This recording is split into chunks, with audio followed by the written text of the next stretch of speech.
darkness imprisoning me? All that I see, absolute horror?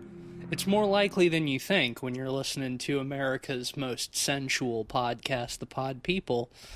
I'm Matisse Van Rossum, and I'm casting love, health, and business spells. I'm the cheese man, Ben Sheets. Say cheese. And where's Cleve? Cleve? Well, that boy has disappeared completely. Nah, he's out on assignment. He's feeling a little under the weather this week, so we got a Pod Boys classic episode. Yeah. We got Minnie the cat on third mic. Minnie, what do you have to say?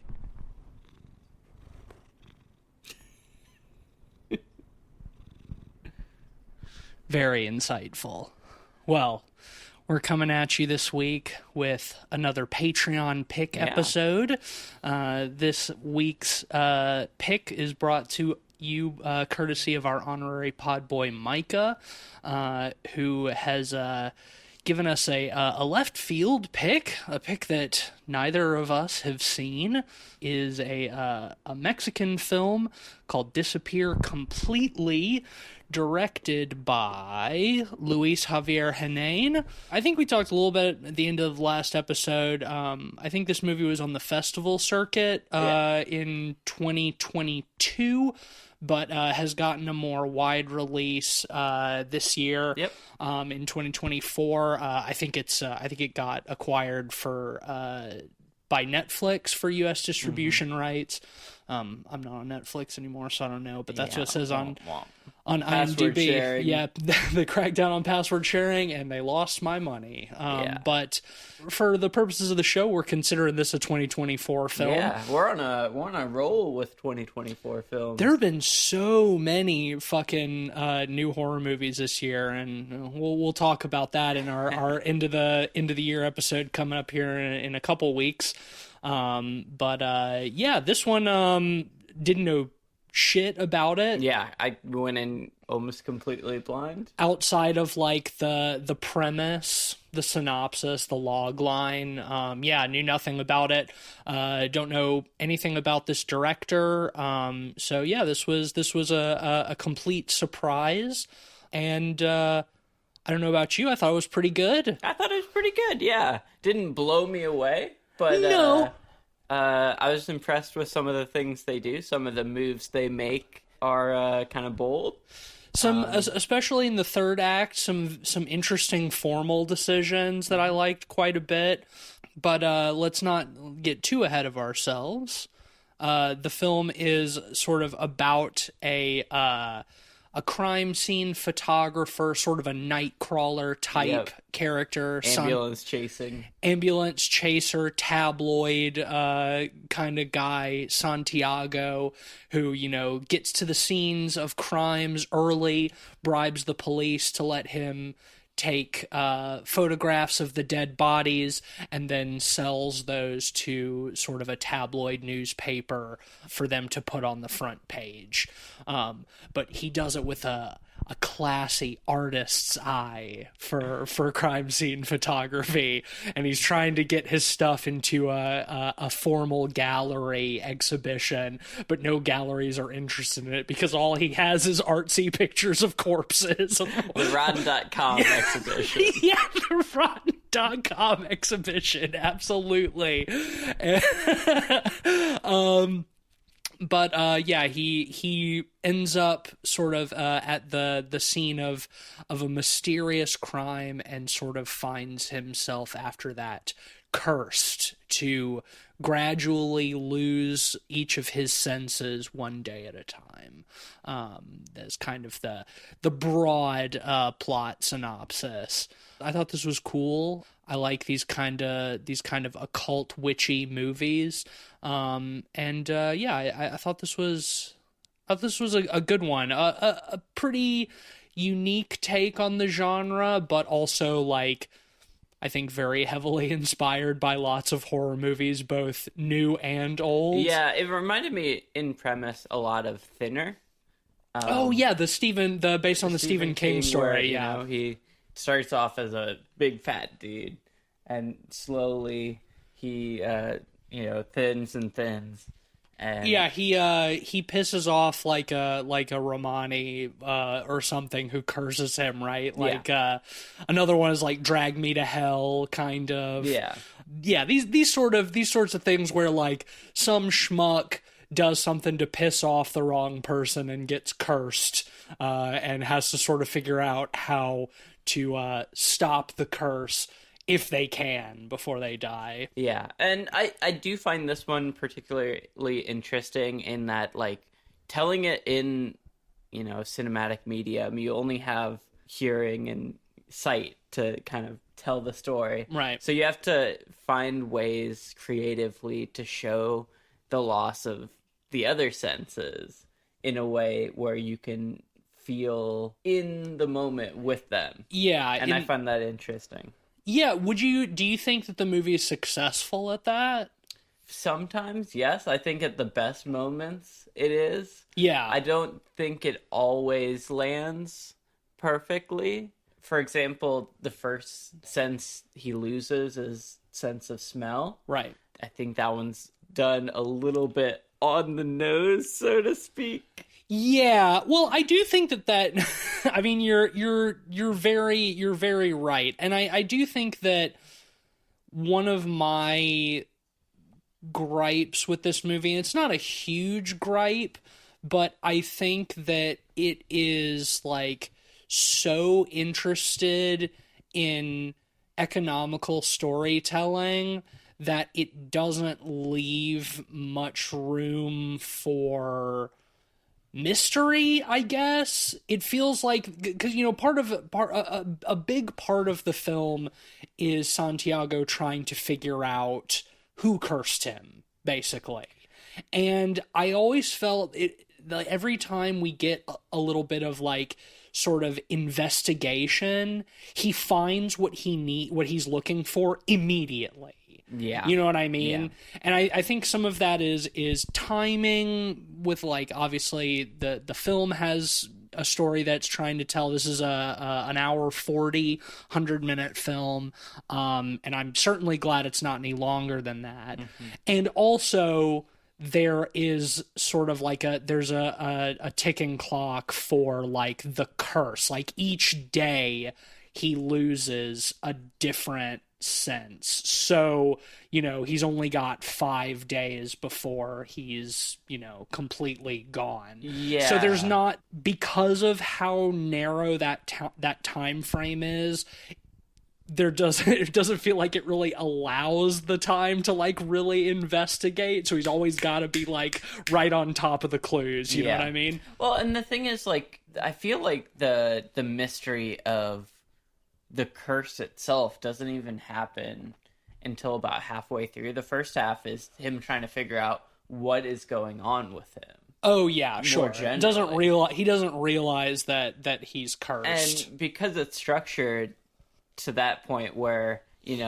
that realization doesn't happen until halfway through. You only have half a movie and like 2.5 senses left to lose to kind of figure that out, and you really don't have much time to chase red herrings and dead ends, which I agree is a missed opportunity.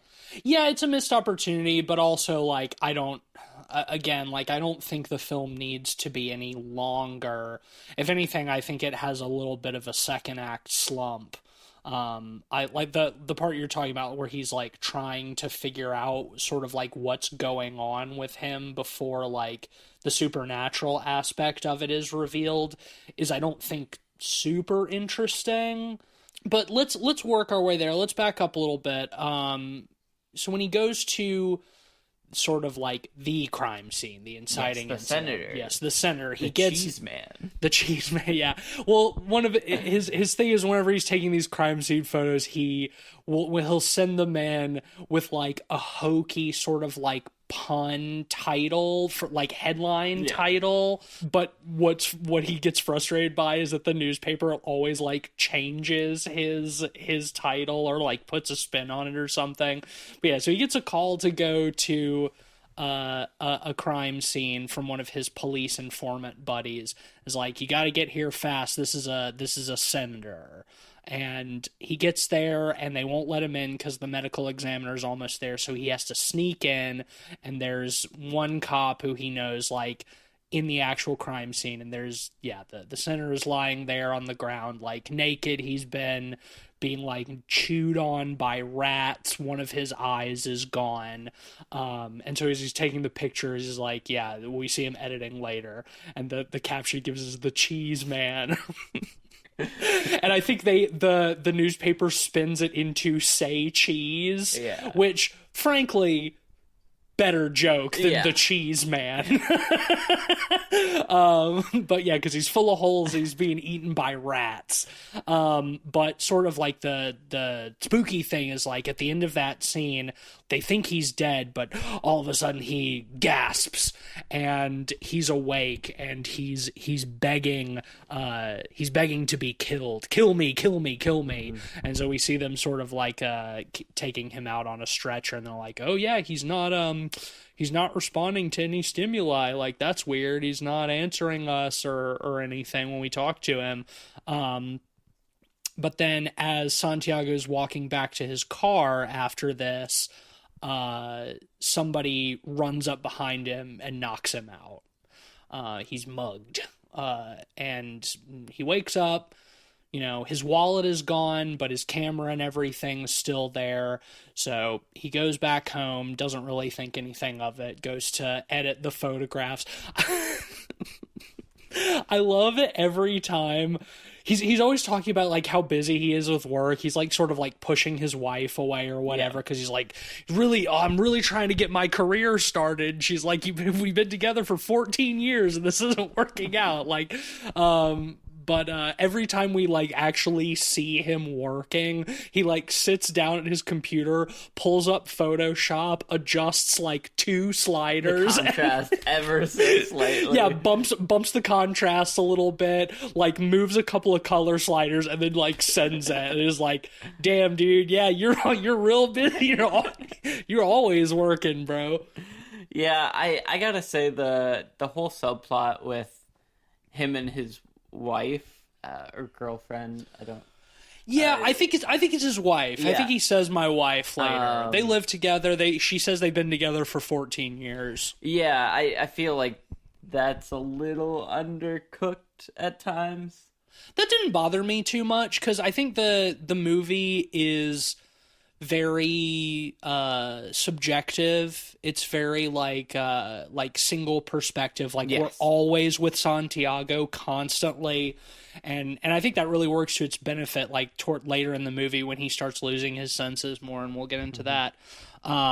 But sort of the thing is that, like, he's distant from his wife. Like, he's always like, he's kind of narcissistic. He's focused on himself and his career, and he's not there for her. So the fact that, like, their relationship and interactions feel kind of, like you said, like a little bit underbaked, like that sort of feels realistic to me, because, like, he's not really thinking about her that much. Like, she's an afterthought. Yeah, you know? Well, and I think in a respect, it works in that she's a bit of a foil to him, right? Mm-hmm. Like, the big subplot with her is she's pregnant. Yes. Santiago doesn't want to keep it, and at one point they're eating lunch at the hospital, and Santiago says, we both have these same terrible jobs. We see the same things every night. And, why would you want to bring a baby into, like, such a fucked up world? Yeah. And she replies, we see the opposite things. And I think that's a really important line, because having Santiago focus so much on exploiting death and suffering and pain while she is helping alleviate. Yeah, she's a nurse. She's a healer. Yeah, exactly. Is a really important element of their dynamic, and also kind of his descent in a way. Yeah. Well, and I think, too, the sense that I got when he says that, it's like, oh, why would you want to bring a baby into, like, such a fucked up world? Like, that feels like him trying to come up with sort of, like, like a noble justification for not wanting to have the baby, when really what it comes down to is what he says, like, maybe he's even before this point in the movie, where he's like, now's not the time to have a baby. My career hasn't taken off yet. Yeah. You know, where it's like, it's all about him. He's a total narcissist. It's like, yeah, now's not the right time for us to have a baby because, oh, you know, I just need to get a few more front pages, and then people are really gonna want to see my photos of dead people, you know. And she's like, how many years have you been trying to like get your career off the ground? Like, maybe it's time to think. Or maybe it's time to stop and consider that it's never going to happen, and that like a baby can change both of our lives for the better. Yeah. You know? So yeah, I think all of that stuff is good. I like the presence of his wife. I also think that like when he first, you mentioned it earlier, when he first the first sense that he loses his sense of smell. Yeah. And he notices that when he's at another crime scene with his two police buddies, and they're like throwing up because of the stench, and he can't smell it at all, and that's the first time he realizes something is wrong. But another thing about it is that the victim at that crime scene is a pregnant woman who has been stabbed in the belly like multiple times, and she looks kind of like Marcella. Is that the wife's name? Yeah. Like, she looks kind of like Marcella. She's got like a similar haircut, like similar kind of facial features. So like that sort of like feels like a parallel as well. And, you know, maybe him seeing that is also sort of what makes him think is like, this is scary. Like, I don't like, this looks like my wife. Like, I don't know if I want to like pursue this baby thing. Yeah. Well, I think it plays into the broader metaphor in that, like, having such a passion and focus on something so desensitizing. Yeah. As, you know, crime scene photos, it plays into kind of the loss of senses, because instead of accepting the life of an incoming child, you're instead going down the path of more suffering and more desensitization. Yeah, through his job he is like emotionally and spiritually desensitized, so the curse is literally desensitizing him. Yeah.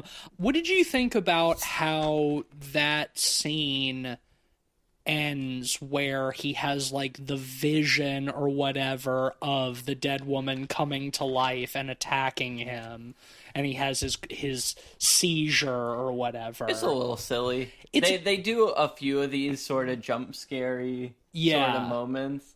I mean, for a slow-paced film like this, it makes sense to add some flair. Sure. But they still feel a little cheap. Yeah, some of them feel kind of goofy. I agree that this one feels a little bit silly, too. The one thing I do like about it is it ends with her jumping on him, and she rips his tongue out of his mouth with her teeth. And the next sense he loses is the sense of taste. That is a really good point. I hadn't even considered that. Yeah. And because, like, when he loses his sense of smell, too, that happens when he, like, gets up in the morning and he sees his wife has put the ultrasound up on the fridge, and he takes it and he's looking at it, and blood starts to come out of his nose onto the picture, which is, again, a little bit on the nose. But I do sort of like that, and then, like, him, like, seeing the ghost, like, ripping his tongue out, that he's having these sort of, like, premonitions of like losing, like literally losing. I mean, even later on, before he loses his sense of touch and feel, he has a dream where he's in bed and rats under the covers are gnawing at his leg. I thought that was a cool practical effect. That looked very good. Well, that's the thing. Like, while I feel like some of these jump scare moments are a little cheap, I will say, like, I do like how gnarly they get. Yeah, I do too. That one is very good. And I also like, they do these a few times where it's like, he wakes up from a dream into another dream, and then something else happens. He wakes up from that dream, and like that's kind of a hacky thing that I feel like we've talked about on the show before. But I do like during that one where he, like, after waking up from, or maybe it's before the rats, but he dreams of like himself taking pictures of him sleeping or dead or whatever, and then he's like in the morgue and he has his eyes and his mouth sewn shut, like the frog that he finds later. I thought that was pretty cool. It's almost like a horror of self-reflection. Yeah, in a way, right? yeah, a little bit. When he does lose his sense of touch, he doesn't realize that he's lost his sense of touch at first. There's like some subtle signs, like when he wakes up from that nightmare and the dog is freaking out in the kitchen, and he like drops a beer bottle and then like steps on it and doesn't realize that he's got glass in his foot and stuff like that. But after he goes to talk to the witch lady for the first time, or the medium or whatever, and you know, she sort of gives him the rundown on his curse, and like she tells him to close his eyes, and we see POV from his perspective, and we hear her like lighting up a cigarette or something, and then she's like, okay, open your eyes, and he does, and we see that she's like burning him in the chest with the cigar, and he couldn't feel it.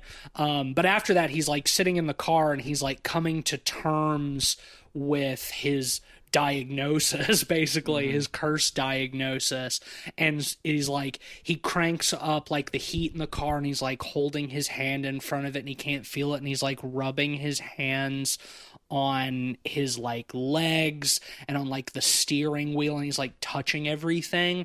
And in that, when he's doing this, like the sound of everything is really loud, like the sound of him like running his hands over stuff. Like, I feel like that's a really good way to sort of get at what you were talking about earlier, where, like, you know, when watching a film, you're limited with, you know, sight and sound. You know, we're not getting the 4D experience. So to sort of like make us sort of feel what that feels like losing your sense of touch, and I think sort of like heightening the sound, like the texture of like what he's touching and stuff is a really a good way to do that. Yeah, I feel like touch is the most challenging one to represent. Right. Like, in one respect, I do like him like stepping on the glass of the broken bottle and no-selling it, but at the same time, you're conveying a feeling of no feeling. Right. So like, it's inherently a bit of a paradox. I do like what you were talking about in like emphasizing the sounds to make up for that. To sort of like bring your, as the viewer, like bring your awareness to those senses, because I think that's how you really do it, because like you're not going to be able to truly convey the feeling of not being able to feel something, right? But I think by bringing the audience's attention to their own senses, making you think about like what you're touching and what you're feeling, like that's a good way to kind of like sort of halfway get you there, like as close as you're gonna be able to get. Yeah, and again, it's especially challenging because, you know, when you lose your feeling, for Santiago, he goes kind of numb in a sense, right? Like when he's trying to convince Marcella of what's going on, and she doesn't quite believe him, he like grabs a knife and like cuts his arm, and completely no-sells it because obviously he doesn't feel it. But like, it's hard to get that kind of feeling in that scene because we're so with Santiago that it doesn't have an impact for us either, even when we see Marcella respond. Well, hey, in that sense, like, he can't feel it and neither can we. So Yeah. kind of accurate, you know. But I do appreciate the way that like it doesn't emphasize like visually the wound or anything. Like we don't get a close up of it. Like it treats it as like, yeah, it's not supposed to be, it doesn't want to draw your attention to it, because then you start thinking about like the pain of being cut or whatever, you know, like it, you know, you're not supposed to be able to feel it, because he doesn't either. It's anti-sympathetic, I guess. I will say, like, I think that's part of the strengths of this movie is I think it's really well shot. Yeah, me Like, too. really considered in terms of cinematography, and like again, like you were just saying, like not overemphasizing stuff to make us feel things. Yeah, and honestly, I think all of the flair, all of the visual flair in this movie is the lighting, because in terms of like the way it's shot, it's very unpretentious, very, you know, not flashy, but it's lit very well, and very considered, I think. And I like the way it looks a lot.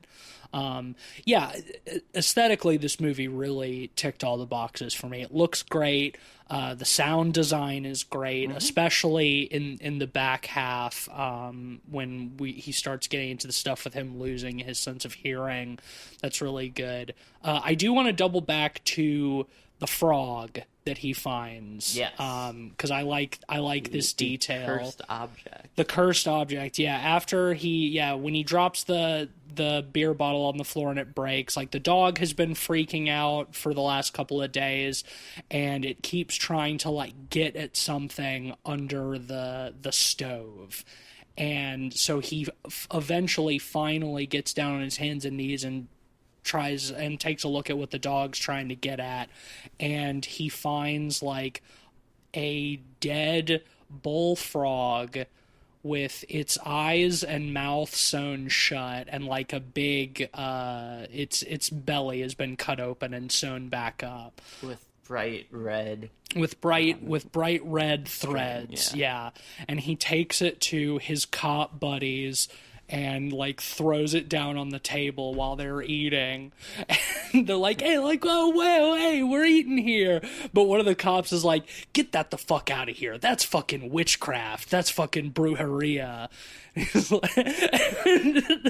Again, it's just like one of those things, like we gotta keep this mystery moving, man. Like we gotta there's no time for him to go to the library and do research or something. The cop is just like, that's witchcraft, and I have somebody that you can call. Something that we haven't mentioned that I do think is cool on the subject of the frog is the opening credits of this movie. Ooh, yeah. Very Fincher-esque. Very Fincher-esque, yes. Reminded me a lot of S7N. And films of that style. But yeah, it's like after sort of the cold open of him going to that first crime scene and taking pictures, and he goes home and he edits them and whatever, and then he falls asleep. But like the opening credits are basically sort of again, very Finchery, you know, sort of lots of extreme close-ups and flashes and like overlays and double impositions and stuff. Very atmospheric, and it's like, you know, like photography stuff, like developing photos in the dark room and like hanging them up and stuff like that, but it's also intercut with like close-ups of like dead animals and stuff. And then we see like a frog, like a bullfrog, and like somebody is like cutting its stomach open and pulling the guts out and like making like a paste with like its guts and stuff, and then like sewing shit back up, and it's just being like intercut with all of this like photography development stuff, and like the printing press with all the magazines with his photos and stuff on it. And like at the time, like you see that and you think it's like, okay, they're just, you know, they got to put in all the frog dissection stuff to be like spooky, you know, because it's a scary horror movie. We got to make it seem creepy. But it's like, no, that's the witch like preparing the curse that is going to be given to Santiago. So I liked when he pulls the frog out from under the stove. I was like, nice. There's like actual payoff for those opening credits. I was setting something up. It was a really cool prop too. Yeah, totally. Well, yeah, especially when he takes it to the medium that his cop buddy sends him to, who tells him that he's cursed. Like, she has him like cut the threads open and like pull stuff like out of its stomach, and there's like a piece of paper that has his name on it and says like you will live your life in darkness or something. And they're like, you pissed off somebody serious. Like, to reference another 2024 movie, it had shades of Oddity in sure, cursed objects and a little bit stuff, pulling personal notes out of objects. Yeah, except this is out of a frog instead of out of a big wooden man. But yeah, no, I can see the comparisons for sure. But so the medium tells him, is like, this is going to take like more than my skills, and it's going to cost you like a lot of money, like 100,000 pesos or something like that. I don't know what that translates to in dollars, but it's more money than he has. He has to go pawn all of his photography equipment, and she sends him with like a shopping list of like, I guess magical stuff to get. He goes to the witchcraft market. Yeah, he goes to the witchcraft market and sees, and that's a fun scene, like going through all these little stalls with like all of these like little charms and gigas and stuff. There's a sign, it's like fucking like love, health, and business spells. It's like, I'm casting business spells on you, bro. Your quarterly earnings are down. That net ARR is not going up anytime soon. I'm casting business curses. But she also tells him, like, you have to bring all of this stuff and the money, and you're going to have to make a sacrifice in exchange for your life. And because it's a horror movie and there's a curse that needs to be broken and a sacrifice that needs to be made and a dog that has been introduced, you immediately know what that means. Yep. Well, especially since it bit him earlier in the movie. Yeah. I like that the dog's name is Zombie. Yeah. It's a fun name for a horror movie dog, especially for a dog owned by someone so obsessed with death. Yeah. So he gets all the stuff, and he feeds the dog sleeping pills and some hamburger to knock it out, and takes it, and he goes and meets the medium lady, and they get on like a boat and go down a river a ways. I love how that scene's shot. Mm-hmm. It's just a long tracking where it's behind Santiago's back, and the camera is sitting behind him static, while we get jump cuts as they progress down this to show the passage river of time. Yeah, very beautifully shot. And they eventually get to their destination, and there's this sort of like your typical like old indigenous shaman type character, and they perform a ritual where they light a fire, and they've got people playing drums and chanting, and the shaman is spitting alcohol into the fire and smoking a huge blunt. And we get these long rotating shots around the circle over and over, which is fun. And we get a tracking one around Santiago, who is sitting in the middle, right? Yeah, sitting in the middle. And I might have missed it. I don't know if they gave him something to like drink or smoke or whatever. It seems like he's having some sort of like trip, basically, at least the way he's behaving. Yeah, he's doing the Undertaker eyes a couple times. Yeah, it's sort of what I imagine like one of those ayahuasca retreats to be like, maybe with less vomiting. But speaking of, well, we're another like kind of goofy thing is that it starts sort of like you talked about. It does like the rotating shot like from his perspective, like around the fire and the other people around the fire, but then you've also got the rotating shot around him, and it'll kind of like start like superimposing those over each other like very quickly when he's making some very goofy faces. Yeah. Well, I liked how he had a vision of Marcella at a point. Oh, too. yeah. That was a nice touch. But yeah, he is doing a lot of silly faces. He's doing a lot of silly which faces. Kind of undercuts like the vibe they were going for a little bit. It does a little bit, but they kind of bring it back around by killing the dog immediately after this, which is they're not like overly gratuitous with it. I mean, but it's mostly done through sound design. it's it's mostly done through sound design, and it's a little bit upsetting. It's not it's not super graphic, but it's for animal lovers, I would say it's an unpleasant scene. But you know, he kills the dog and he cuts his throat and bleeds it into a bowl, and then they dump the bowl over him, and we cut to the next morning, and they're he's standing there by the river, and they're like, "Yep, curse all gone. We stopped it.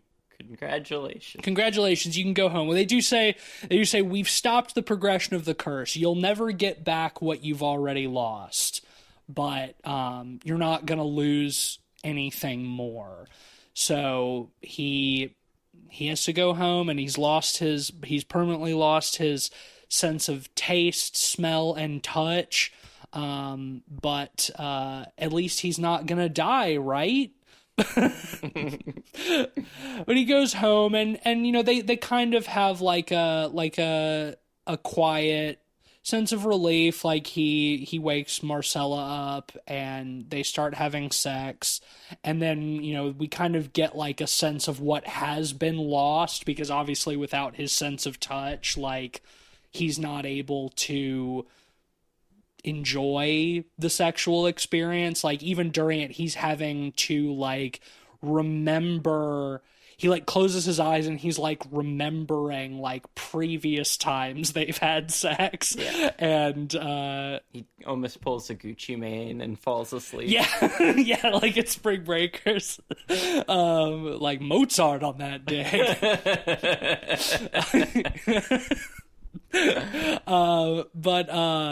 And then he falls asleep, but he is rudely awakened by a really horrible sort of like fluttering and like loud clattering sound.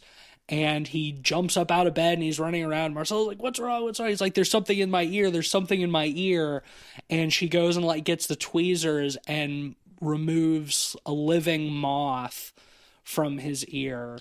And it's from this point of the movie where I think that they make some really cool formal decisions, especially in the sound design. Yeah. Because again, this whole thing is like from his perspective. We're not getting outside perspectives. So they really commit to that.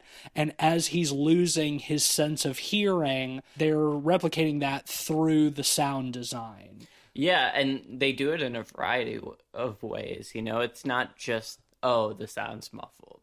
They muffle it. They add, element of tinnitus-esque ringing. They add, abrasive sort of fluttering and stuff like that. Yeah. They throw every trick in the book at it, which is, I think, smart, because like it's really challenging to kind of convey that without it just feeling like cheap. And it's unpleasant too. Yeah. Like it's like, I think it does like a good job of, again, like keeping you sort of grounded in his perspective. Like you are feeling his sense of discomfort as he's losing like his hearing. And like even at certain points, like when when people are talking, like it sounds like they I wonder if they did any of it sort of analog, but it sounds like talking, like the people are talking into microphones that have like a shitty connection to the cable. It's kind of like clicking and popping and sort of like comes in and out a little bit. Like, again, like you said, like it's more than just muffling the audio, which I think you typically get when in movies when like you need to demonstrate that somebody's losing their hearing. And this is still like there's probably like 20 minutes of the movie left at this point, and like they roll with it, like they keep it going, like it's consistent, like from this point on the sound that we're hearing in the movie just continues to degrade. Yeah, they keep pushing it further and further, which is impressive. Yeah, and they do mix it in with like some music and like some ambience and stuff. So like that, I think that still, they still put in some effort to make like it auditorially engaging, I guess. And I like that you can still make out what people are saying, because I think that's the other big challenge of doing something like this is what's really the point if you can't understand the dialogue? Well, and of course it helps for us because it's a Spanish language movie, so we're watching it with subtitles.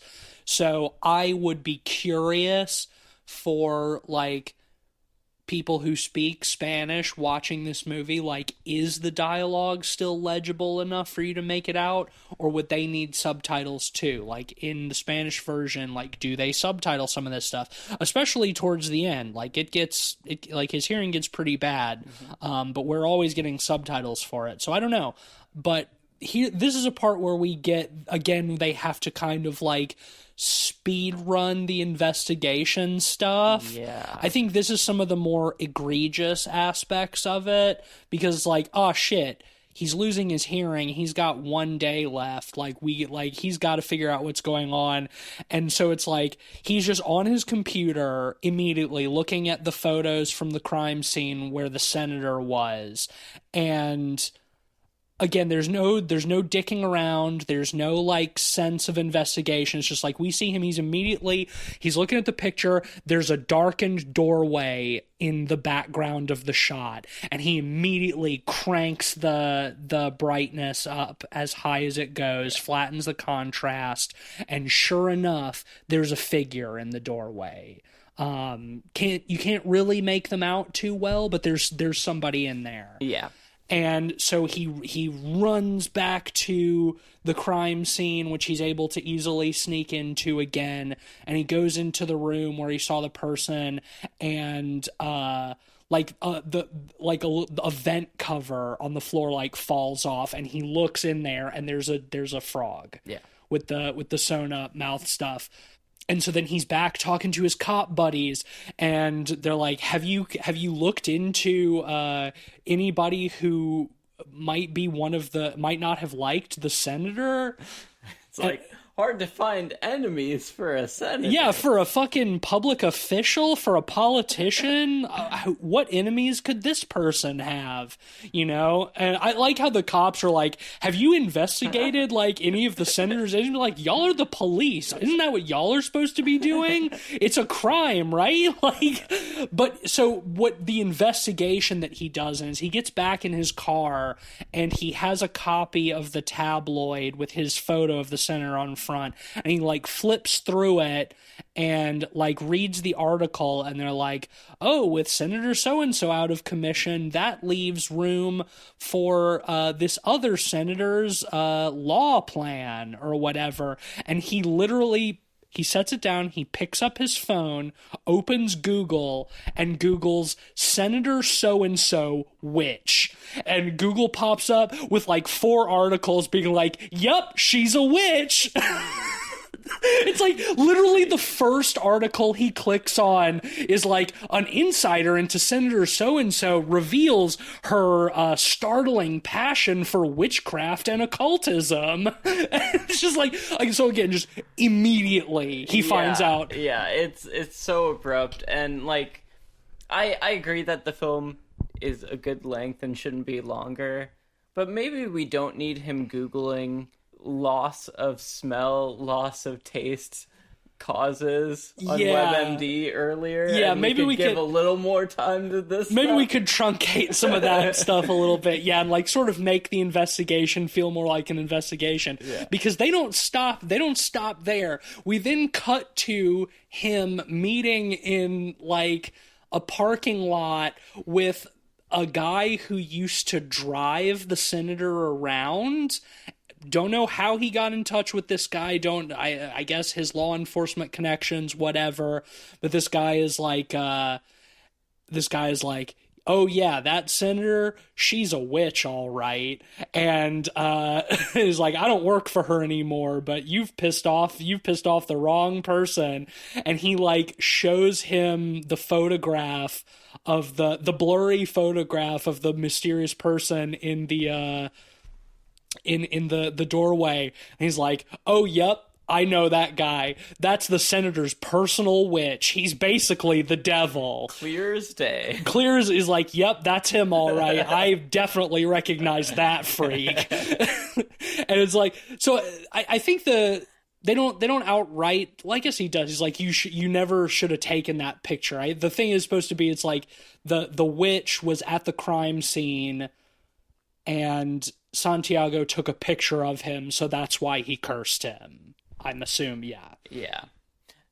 See, I feel like this, again, is the most half-baked stuff, just because they barrel through it so fast.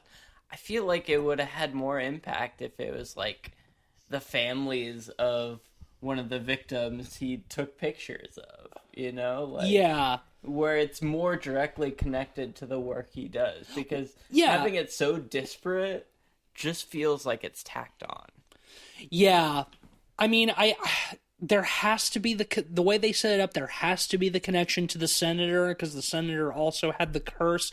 But I agree with you. They even mentioned that at one point, like, the cops like ask him, is like, do you have any enemies? Like, and the other cop is like, I'm sure there are lots of people who are pissed at you for taking like such insensitive pictures of their dead relatives. And it's like, yeah, that would, I think, be a better explanation than some other senator's personal witch was at the crime scene and he accidentally took a blurry photo of him, and so now he has to be cursed.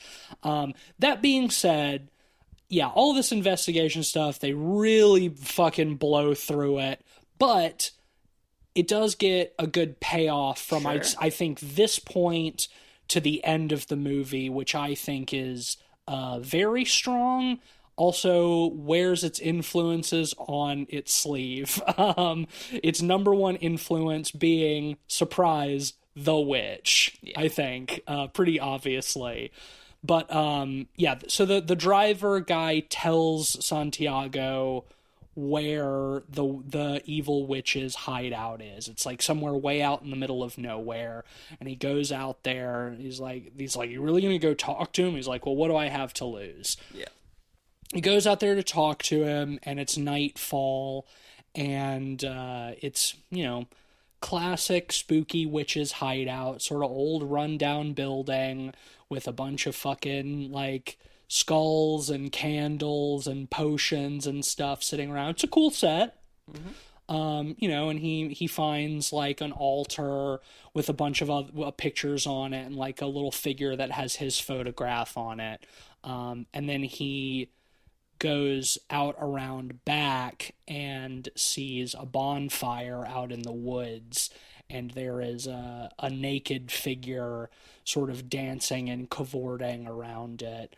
Again, this is very much like the final scene of The Witch, Yeah. at least aesthetically, but it looks good.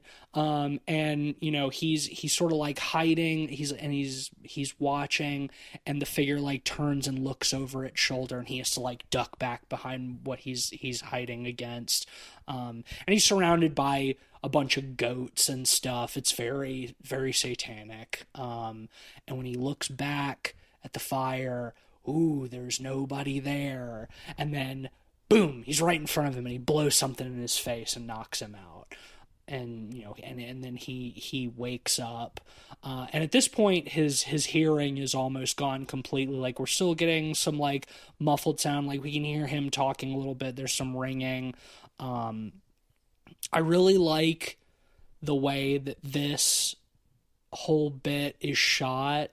It's like mostly like reverse shot, Santiago sitting up against the wall, his POV, and then and reverse to his POV, and seeing like the witch sort of in the distance and on the other side of the room, mostly in silhouette, in shadow. I like that we never really see him, that they keep him kind of obfuscated. Yeah, he's kind of blurry, and he's blurry obscured. And he's in shadow, and you can get like little details, but you can't really see him all that well. Well, and because of the distance, it almost has the audience kind of leaning in to try to grasp what you can. And then what they do here, I think, is very cool, where he's asking the witch, like, why are you doing this to me? Like, please, like, I'll do anything, just like, don't, just uncurse me. And they have the witch like speak directly like into his mind, like telepathically. It like cuts through all of the audio distortion and interference, and it's just like a whisper, which again very evocative of the witch and the Black Phillip scene, wouldst thou like to live deliciously, that aesthetic and the sound design and stuff, like that is all over this. But I think it's effective here. Like, I don't 100%. And it feels derivative. No, it feels like what it is, which is tasteful homage, verging on ripoff, but not quite there. It worked for me. It tickled that part of my brain that's really effective, that loves the witch.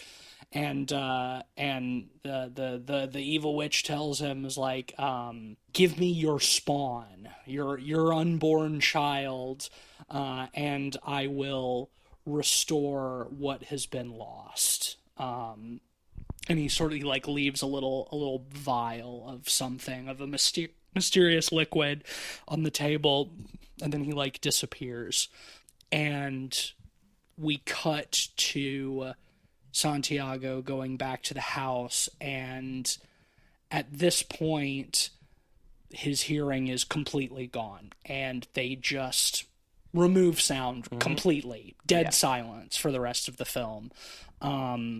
Which is very effective, I think, especially because of how long they've like drawn out the gradual worsening and loss of the hearing, that to like finally get to like dead silence is like, it's a heavy silence, Yeah. Because like I don't know, I'm sure there are like types of deafness where you really hear nothing, but I feel like a lot of deaf people can like still, like, they can feel vibrations and like stuff like that, and like get hints of like sound, like there's something there. So it's like the idea of, maybe I'm talking out of my ass, I don't know, I'm not a doctor, but like, yeah, that idea of just like complete and total dead silence is scary, especially because we know what that means is left. All he has left, which is his sight. Well, and as a photographer, that's the most horrifying one for him, right? Yeah, we didn't mention that the film starts with a quote. Don't know by who, but it starts with a quote that says something akin to photographs turn the world into a cemetery, and that whether he knows it or not, every photographer is the angel of death, or is an angel of death. There's something to that like capturing the world in a still is completely robbing it of life, essentially. That is, it turns into the cemetery. And as a crime scene photographer, he's taking pictures of death and dead people. But yeah, like you said, as a photographer, like his sight going is that's the last and most valuable thing he has. And we sort of get him sort of like stumbling around his apartment, and he makes 2 cups of tea, and he dumps the vial into one of them and goes into the living room, and like Marcella comes out of the shower, and she's like surprised to see him and is worried about him, and she's talking to him, and again, just nothing, no sound, just totally silent, and he's sort of like trying to pretend like things are normal, and she picks up her tea, and then we switch to his POV, and she's about to bring the tea to her mouth, and he swats it out of her hand. And then the screen goes completely black, lingers for a few seconds, and then the credits and Radiohead kick in. How to disappear completely. Something that I noticed in this very last scene, we commented early on in the movie that it was shot in kind of a weird aspect ratio. Like there are like vertical black bars on the side, so it's not in 16:9, but it's not 4:3. Yeah. But I think in that last scene, when he comes back to the apartment, I'm pretty sure it was in full 4:3 at that point. And I didn't catch when that change actually happened, but I'm wondering if, and it might have been too subtle to notice, but I was kind of wondering if, like, during that last scene, if the bars on the side were ever so slightly growing as his vision narrowed. If so, it's extremely subtle, but I am quite sure that by the end of the movie, the aspect ratio was narrower than the start of the film. And I don't know when exactly that happened, but I think that might be the reason for it being in that aspect ratio to begin with. Because if it started in full 16:9, you would notice the encroaching bars on either side. But if the bars start there, if they're there the whole film, if they do it slowly enough, you won't necessarily notice as they narrow. Yeah, I certainly didn't notice it. And I think you're right at the same time. I think that last scene is narrower, sort of 4:3. Yeah. I don't, and again, I would have to go back and watch it to see when they make that change. But I think you're right. Like, I think choosing an unorthodox aspect ratio really implies that there's some sort of considered choice that they're making. Yeah, there would have to be. Yeah, there would have to be, because it's not a natural aspect ratio for modern films. Yeah. Like, that's why I noticed it at the beginning. I'm like, why is it in this aspect ratio? Because, like, we get movies these days that are trying to sort of like emulate older style films, like The Lighthouse and Ennis Men and stuff like that. The movies that are just shot in 4:3. And you notice it, obviously, because, modern films are typically in 16:9, but this was somewhere in between, and it was strange. But I think it's so they can have the frame narrow gradually, so slowly that you don't notice it. Yeah, and I like the subtlety of that. I do too. Right? Like, I think a lot of times when movies play with aspect ratio, they can be a little obnoxious about it. Like, I love Everything Everywhere All at Once, but when they do the action fight scenes in full widescreen, cutting from 16:9 to full wide, it really draws attention to it. I think that's the problem. I think typically the more attention you draw to it, the more obnoxious it is. Like, that's not uncommon for action movies or movies that are shot for IMAX.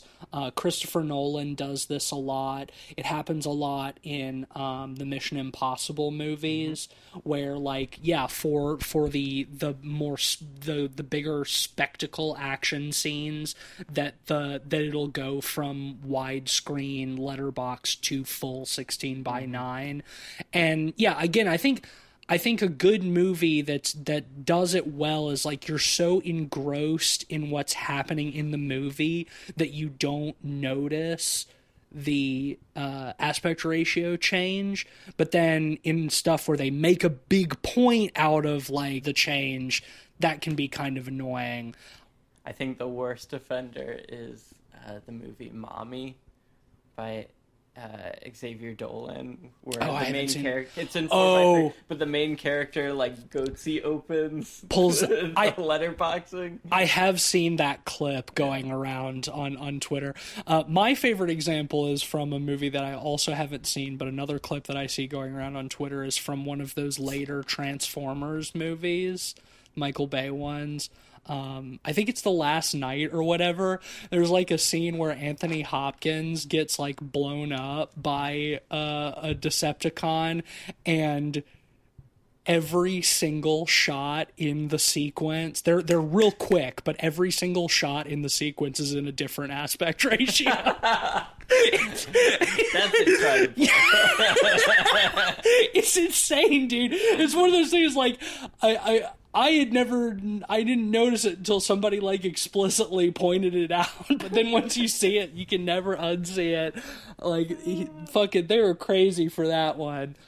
But yeah, I think that this movie does have some pacing problems, and both being too slow at times and then being too fast at other times.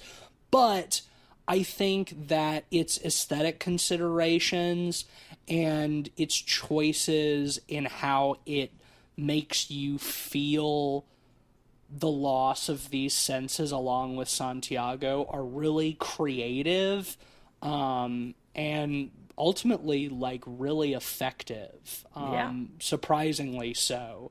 Which, I mean, I think you need for a movie like this, but even so, it was, I was glad to see it. Why don't you stick a rating on that? Yeah, that's where I was going. I think when we started recording, I was kind of leaning towards a 3.5, but I've talked myself up on it a little bit. I think I'm going to give it that extra bump and say a strong 4 out of 5.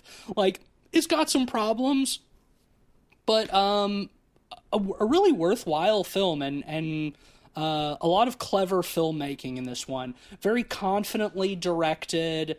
The acting is good. It looks great. The sound design is great. Yeah, I dug this one. I mean, this has got to be one of the best Netflix distributed horror movies. No kidding, like, man. I totally agree. I was, before we started recording, I was sitting somewhere between a 3 and a 3.5. But, in talking about it, it really kind of emphasized how considered so much of the film was and how thoughtful, a lot of the filmmaking was. It definitely does have pacing problems, especially in the first half. I don't mind slow burns, but it's mainly, too slow, which makes the second half too fast. To the detriment of the second half, But a lot of the moves they make are really interesting. I love the formal choices with the sound design. I think the gore we get is really gnarly and nasty. Yeah, this is a cool movie. I'm going to give it a 4 out of 5, too. Hell yeah. Well, that is a unanimous 4 out of 5 for Disappear completely, and a recommendation. If you have Netflix, check it out, or find other ways to watch it. It's worth your time, and probably one that has gone under a lot of people's radar this year.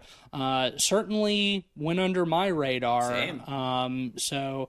Thanks to Micah for recommending this one. I probably would not have seen it if you hadn't. So this was this was a really good one. Next week we're moving on to your pick, Ben. Yes. Do you want to tell us what we're going to be talking about next week? I already know, and I'm very excited. So we're coming up on the end of the year, and I've watched a lot of horror movies this year, to the point where 3 of my 5 movies in my top 5 are not stuff we've covered on the podcast. And that's a problem. That's a big problem. So I need to fix that. And I'm going to fix it by picking one of those in my top 5 currently. And that's a little movie called Red Rooms. Yes.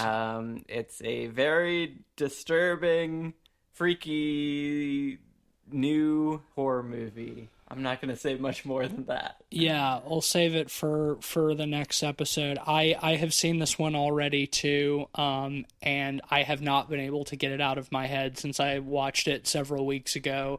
Same. This would have been one of my picks as well, so I'm glad that we have the opportunity to talk about it because, I think for me, probably the most upsetting and disturbing film of the year and maybe of the decade. So I've never been more scared of white women. Yeah, or Montreal. Yes.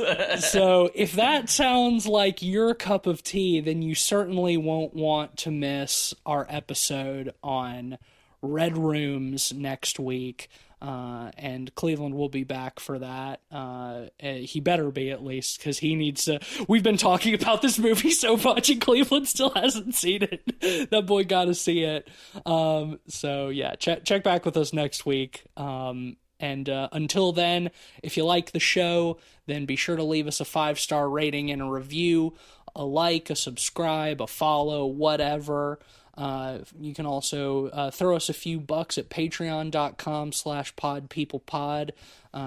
You can get early episodes, access to our Discord where we do fun stuff like weekly movie nights and monthly video game streams, and we chat and shoot the shit, and it's a good time. And of course, shout out to our honorary pod boys at our highest tier. Those boys are Sam, Zach, Micah, and Mitchell. Much love. Special shout out again to Micah this week for his pick of Disappear completely. And if you want to be cool like Micah and the rest of them, then head over to Patreon.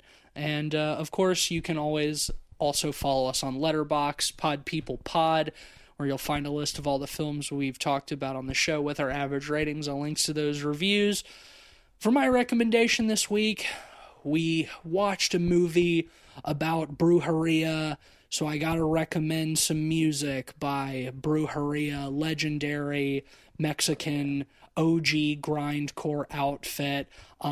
2 of their members have died this year while they're on tour, which is very sad. Ben and I caught them a couple of years ago at that same Napalm Death show. They opened for that, and that was fucking wild. Just walking around on stage, banging machetes on all of the speakers and stuff. Very, very brutal, very nasty. Listen to some Brujeria.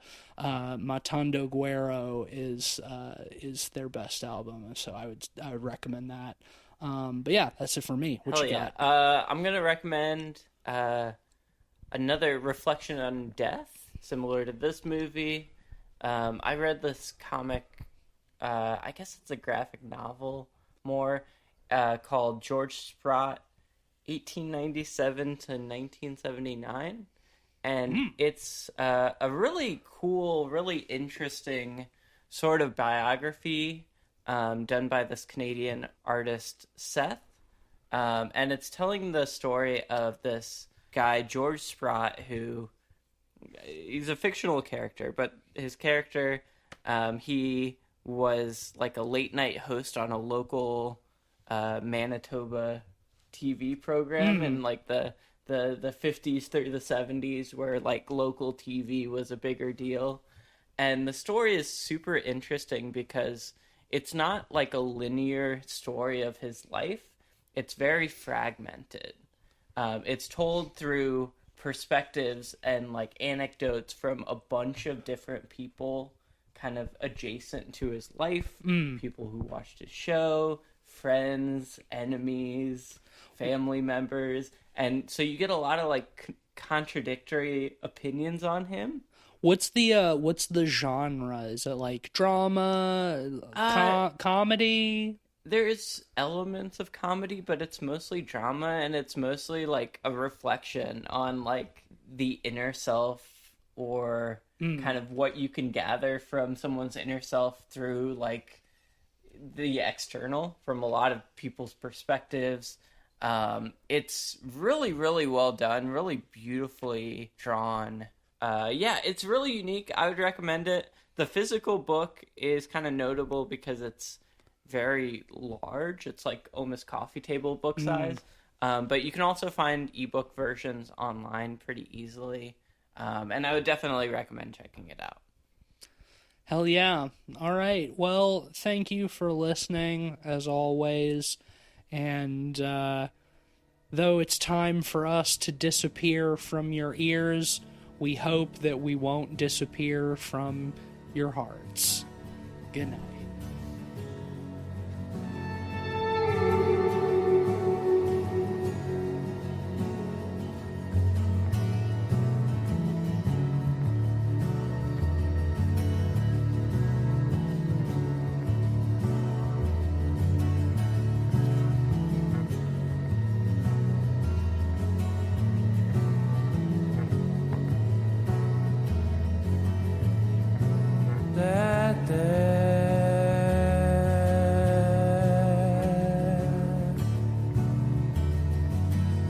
That's not me.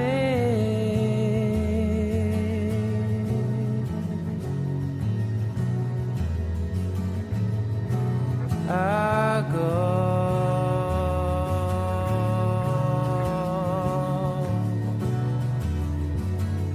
where I please.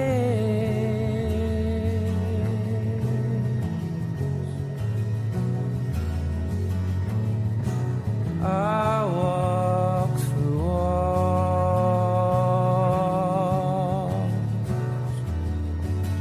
I float down the living.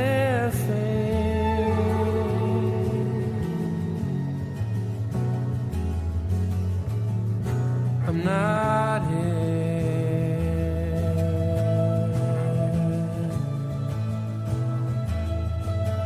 This isn't